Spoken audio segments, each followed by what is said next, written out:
Та бүхэн амар гэрээ. Би өөрийн бичсэн хар хүн номоо та бүхэнд уншиж толилуулж байна. 16 дугаар бүлэг чөтгөр 4 дугаар хэсэг. За өмнөх 3 дугаар хэсэгт энд хил залгаа байгаа улс үндэстнүүд бие биенийхээ хувьд чөтгөрүүд юм гээд зогссон байгаа. Ягаад чөтгөрүүд болохыг та өмнөх 3 дугаар хэсгээс очиж үзээрэй. За дундад 100-д монголчуудыг дүрсэлсэн Европт алдартай 2 зураг байдаг.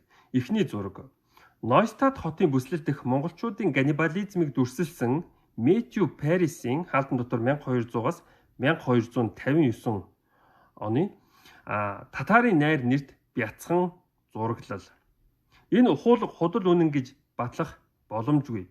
Очоод ин харсан биш одоо ингээд хүмүүн шараад идчихсэн болов бүү мэдчихдээ тийм үү. Гэтэл чинь энэ орчин үед ч хүртэл байдаг. Хүн махан идчтэй гэж шүлгэлдэг бөө нарыг авч явсан. Энэ тэнэг мангар дураакуудыг авч явсан байж магадгүй.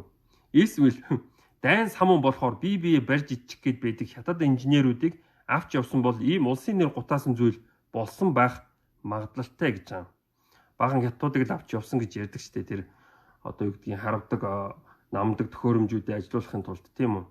Тэгэхээр чин нэг өгцөн хүн бай нэг гоёын шараад идчих гэдэг ч юм тийм одоо юу гэдгийг хүмүүсийг авч явсан байх магадaltaй байхгүй юу. За энэ монголчууд нь болохоор юм ногоон хуйг дуулахтай нэг тийм одоо юу гэдгийг жоохон оркууд маягтай л өрсөлдсөн байгаа юм. За дараагийн зураг Лигницийн тулалдаан 1241 он монголчуудыг сатааны төлөө байлдаж байгаар ухуулсан зураг. Яаж мэдж байна вэ гэхээр энэ туг далбаан дээр нь энэ хар дүртэй хүний одоо царай байна тийм толгой байна тий. Нөгөө эсрэг талынх нь болохоор юм хар бүргэдтэй байна. Тэгэхээр бид нэр энэ германчуудын эсрэг тулалдж байгаа юм.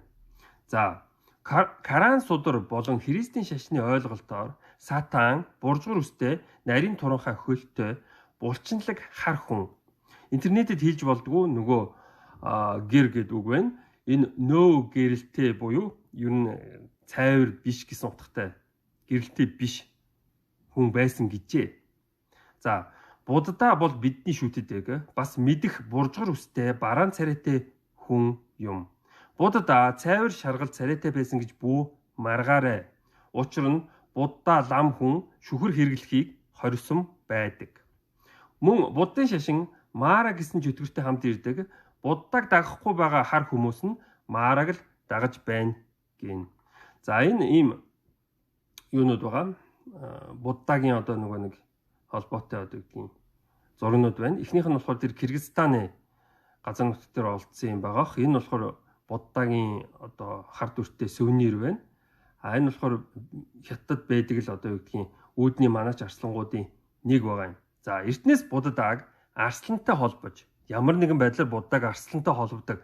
Арслан одоо яагаар энэ буддатай холбоотой гэдгийг ямар ч учиртай юм бүү мэд тийм үү. Үсний засалд хоолой нь арслангийнх гэдэг. За буддист symbol.org-ийн тунхаглаж байгаагаар буддагийн дуу хоолой бол арслангийн архилалт юм. Ингэс нэрэ номлолыг хүн бүрт түгэх юмаа гинэ. За бас арслангийн архиран одоо .com-оос одоо тунхаглаж байна.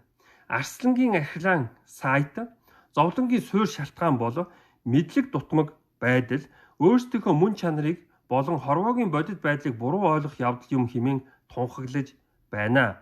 Бидний мөн чанар болохоор муу муухай учраас бид нэр гэгэрх ёстой гэсэн юмар буддын шашин одоо ярьдаг тийм үү. Тэгэхээр та нар муу муухай гэдгээ ухаараач гэх гээд байна. За гэтэл төвдүүд болон хятадын мэддэггүй зүйл бол им арслан дэлгүй байдаг. Дээрх зурагт зулцгаа харж байгаа үүдний манач арслан им арслан юм байх. Тэгэхээр энэ нэг юм дэлтэй ир арслан шиг юм. Тэр алган доороо тэр нэг жижигхэн арслан тавьсан байна. Тэр нь бас ингэ дэлтэй. Тэгээд энэ одоо юу гэдэг им арслан юм а гэж. За Theravada буддизм гэж байдаг. Бас төвдийн буддизм гэж байдаг. Theravada буддизм гэдэг нэг тийм даруухан тийм үү зүгээр нэг юм энгийн хувцаслалтай эрэгтэй хүн шиг. Төвдийн буддизм гэдэг нэг юм солиотой юм шиг. Манай бөө мөргөлтэй нийлцсэн юм шиг тийм юм байдаг. Тэгэхээр энэ зургийг хаанаас авсан бэхээр Facebook-ны Asian Spiritual Eat Posting гэж. За дараагийнхан зураг нь Шашны хамгаалагч Шимха хаалтан дотор Шимнуус арслангийн дэлийг бэлэгдсэн хиймэл ус малгай зүүсэн транс спишиз буюу төрөл зүйл дамсан төвдийн гэлманаар. Тэгэхээр энэ хүүхнүүд хүн байха болоод ийм арслан болох транс спишиз зүйл хийж байгаа. Тэгээд арслан ир арслан ийм бэлтэй байдаг гэж үзэх юм бол эдгээр нэг бараг л трансгендер зүйл хийж байгаа тийм үү. За энд жөтүн одоо ерөнхийдөө жөтгөр гэсэн Скандинавын домог зүүд бурхтаас гадуур хүм биш дөрүүд юм гэсэн үгийг сануулад гэж амтны толгой молгойтой байвал тэр зүйлийг ерөнхийд нь жөтгөр гэж үздэг байгаа юм. За шашны боловсролтон буюу гэлмаа хүний гол зорилго бол секси байдал буюу өнгө зүснээс татгалзаж аль болох сексгэр мам. Англичууд ингээл мам гэлээд гэхэл манай монгол хэлэнд мам гэдэг нь одоо муухай утгатай үг байдаг. Хаалтан дотор гоо сайхан үнэр танартай анхаардаггүй эмэгтэй байж эрэгтэй хүний анхаарал татахгүй байх явдал юм. Магадгүй арслан эр хүнд сайн юм хийж өгдөггүй. Айлгадаг байх. Б. Төвд хөрөнгөтөн мөнгөтэй эзэгтэй 1927 он. За тэгэхээр энэ сайхан цайвар царайтай толгор ингээд үс гизгээ одоо юу гэдэг солонгосууд шиг ороочихсан тийм төвд хүүхэн байна. Гэтэл чи ингээд нөгөө нэг нар салхинд ингээд гандаад бараан царайтай болчихсон тийм сэгсгэр ийм одоо юу гэдгийг гэлманар байна. Энийг одоо юу гэдгийг энэ соёлыг мэдэхгүй гадны одоо Европ ч юм уу эсвэл коммунист социалист хүн ингээд харах юм бол энэ баян хөрөнгөтөн хүүхэн энэ одоо юу гэдгийг нэг л одоо юу гэдгийг энэ хүүхнүүдийг дарлал мүлжлэгт байгаа юм шиг одоо нэг тиймэрхүү феодлын систем явагдаад ийн үг гэсэн юмар хардаж болно. Гэтэл чин энэ гэрийн эзэгтэй болохоор эрийн боолд гэрийн одоо юу гэдгийг эзэн хийж байгаа. Энэ эмэгтэй хүмүүс болохоор итгэл бишрлээ дагаад одоо эрх чөлөөтэй ингэж явцгааж байгаа гэдгийг одоо юу гэдгийг ойлгохгүй байж магадгүй юм. За тэгэхээр бурхан шашин одоо юу гэдгийг хүнд ямар нөлөөтэй байгааг энэ зургаас шууд харж болно гэх гээд байна. За чөтгөр болон муу мухай зүйл оруулахгүй байхыг бэлэгдэн эсвэл эрх мэдэл сүр хүчийг бэлэгдэн үүдний хамгаалагч арслангийн хөшөөг байршуулдаг уламжлал хүн төрөлхтний олон соёл иргэншилд бий.